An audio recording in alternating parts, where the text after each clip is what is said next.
নমস্কাৰ, এই মুহূৰ্তত অসমৰ প্ৰত্যেকগৰাকী জনতালৈ দিবলৈ ওলাইছোঁ ডাঙৰ খবৰ।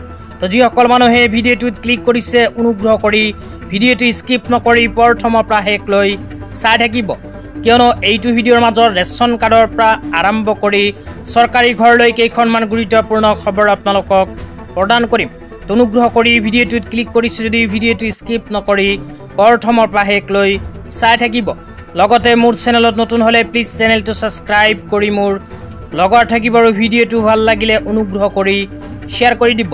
তো বলক ভিডিঅ'টো আৰম্ভ কৰি আজি প্ৰথমটো গুৰুত্বপূৰ্ণ খবৰৰ বিষয়ে বিস্তাৰিত জানি লওঁ। তো আজি প্ৰথমটো গুৰুত্বপূৰ্ণ খবৰ হ'ল ৰেচন কাৰ্ড লৈ। তো আপোনালোকে মোবাইল স্ক্ৰীনত চাব পাৰিছে ৰেচন কাৰ্ড লৈ চৰকাৰৰ ফালৰ পৰা নতুনকৈ এনেকুৱা এখন আপডেট প্ৰদান কৰিছে। তো ইয়াতে কি লিখা আছে পঢ়ি আপোনালোকক বিতংভাৱে জনাই দিছোঁ।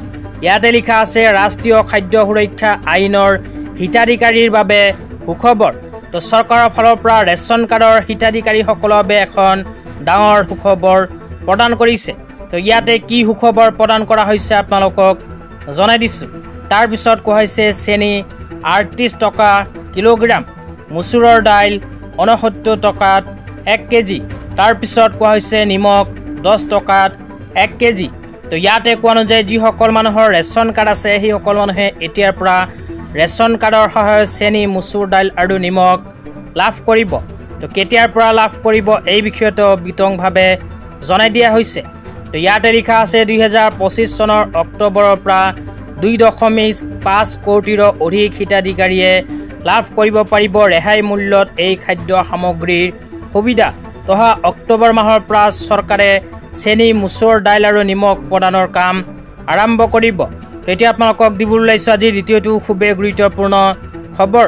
তো আজিৰ দ্বিতীয়টো গুৰুত্বপূৰ্ণ খবৰ হ'ল চৰকাৰী ঘৰলৈ। তো আপোনালোকে মোবাইল স্ক্ৰীনত চাব পাৰিছে মুখ্যমন্ত্ৰী ডাঙৰীয়াই এনেকৈ এখন আপডেট প্ৰদান কৰিছে।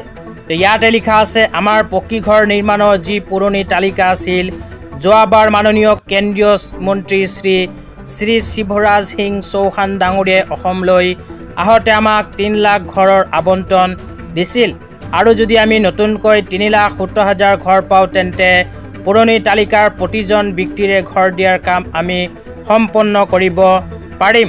তো ইয়াতে কোৱা অনুযায়ী যিসকল মানুহে আগতীয়াকৈ চৰকাৰী ঘৰ পোৱাৰ কাৰণে আবেদন কৰিছিল সেইসকল মানুহক প্ৰদান কৰিব চৰকাৰী ঘৰৰ প্ৰথম কিস্তিৰ 37,500কৈ টকা।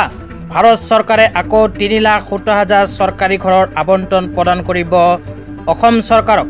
তো আপোনালোকে যদি চৰকাৰী ঘৰ পোৱাৰ কাৰণে আগতীয়াকৈ আবেদন কৰিছিল তেন্তে চৰকাৰী ঘৰৰ টকা আপোনালোকে অতি শীঘ্ৰেই লাভ কৰিব।